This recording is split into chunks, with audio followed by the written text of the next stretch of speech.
నువ్వు నీటిలో మునిగినంత మాత్రాన పరలోక రాజ్యానికి కాదు. ఇక కొంతమంది బాప్తిజం పైన అనేక అపోహాలుండి ఏ సంఘానికి పోతే ఆ సంఘంలో ఆ పాస్టర్ ఒప్పుకోకపోతే మళ్ళీ ఆడ మునుగుతారు, ఆడ మునుగుతారు, ఇంకా ఆడ మునుగుతారు. అందుకోసం నాకు దైవజన్ అంటాడు, నీకు బాతుకు పెద్ద తేడా లేదు. బాతు ఈ చెరువులో మునుగుతుంది, ఇంకో చెరువులో మునుగుతుంది. దానికి నీకేమన్నా తేడా ఉందా? బాప్తిజం ఒక్కటే, దేవుడు ఒక్కడే, రక్షణ ఒక్కటే, రక్షణ కర్త అయిన క్రీస్తు ఒక్కడే, విశ్వాసము ఒక్కటే. ఇవన్నీ ఒక్కటే అని చెప్తే నువ్వు ఈ సంఘానికి వచ్చి ఈడ మునిగితివి, ఇంకో సంఘానికి పోతే వాళ్ళు ఒప్పుకోకపోతే ఆడ మునిగితివి. ఏంది ఇది? ఈ విషయాలన్నీ మనం ఆలోచన చేయాలి. దేవుని యొక్క విశ్వాసం ఏంటి నీకు? నువ్వు ఇన్ని రోజులు ఒక విశ్వాసం కింద బ్రతికి తర్వాత ఇంకొక దగ్గరికి పోతే నాకు ఒక ఆయన తెలుసు, ఈ బాప్తిజం గురించి మాట్లాడుతూ ఒక ఆయన ఏమంటాడంటే, ఫస్ట్ లూథరన్లో తీసుకున్నాడు. లూథరన్లో చిలకరి బాప్తిజం ఒప్పుకోదంటే బక్సింగ్లో తీసుకున్నాడు. మరి బక్సింగ్ గారు ఫెలోషిప్ లో తీసుకున్న తర్వాత దీపెంతుకొస్తూ విన్నారు. దీపెంతుకొస్తూ ఏమన్నారంటే, బక్సింగ్ చెల్లదు, లూథరన్ చెల్లదు, ముచ్చుడు బాప్తిజం చెల్లదు, చిలకరి చెల్లదు, పెళ్లిగా నాడు ఇచ్చాను బాప్తిజము, యోహాను పెళ్లిగా ఇచ్చాడు కాబట్టి అదే బాప్తిజం చెల్లేది, ఒప్పుకోమన్నారు. మళ్ళా ఆడా తీసుకున్నాడు. ఏంది ఇది? నీ విశ్వాసం ఏమైపోయింది? యేసుక్రీస్తు అంటాడు, నా వెనక వచ్చేవాడు అగ్నితోనూ బాప్తిజం ఇస్తాడు, నేను నీళ్ళల్లో మాత్రమే ఇస్తున్నాను. ఈరోజు పరిచయులు వాళ్ళంతా ఏమంటే, మేము బాప్తిజం ఉంటే మాకు సరిపోయింది, మేము పరిశుద్ధులం అనుకుంటారు. కానీ క్రీస్తు వలె జీవించకపోతే నీ బాప్తిజం నిన్ను పరలోక రాజ్యానికి చేరలేవు. ఇది ఊరికి ఆచారంగా నువ్వు తృప్తిగా నువ్వు బ్రతుక్కుంటా ఉంటావు, అంతేగాని మోసపరుచుపడతావు, నిన్ను నీవే మోసం చేసుకుంటావు. కానీ నిన్నెవరు మోసం చేయాల్సిన పని లేదు.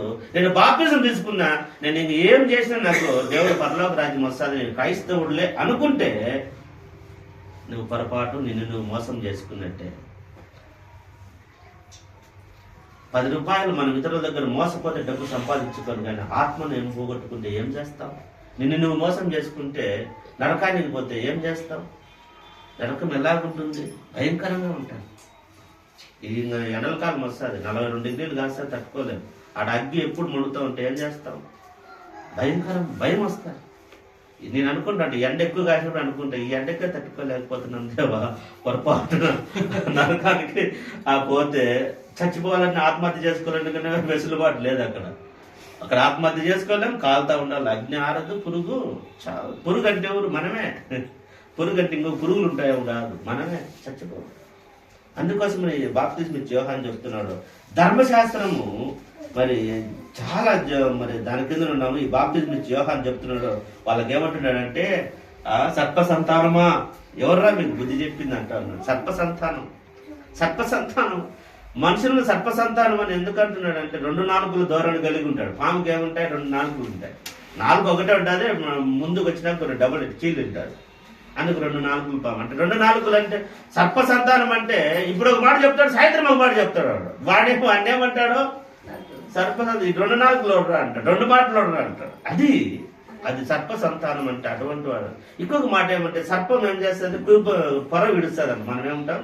కుబుసం విడిచింది అంటాం, లేదంటే పొర విడిచింది అంటాం.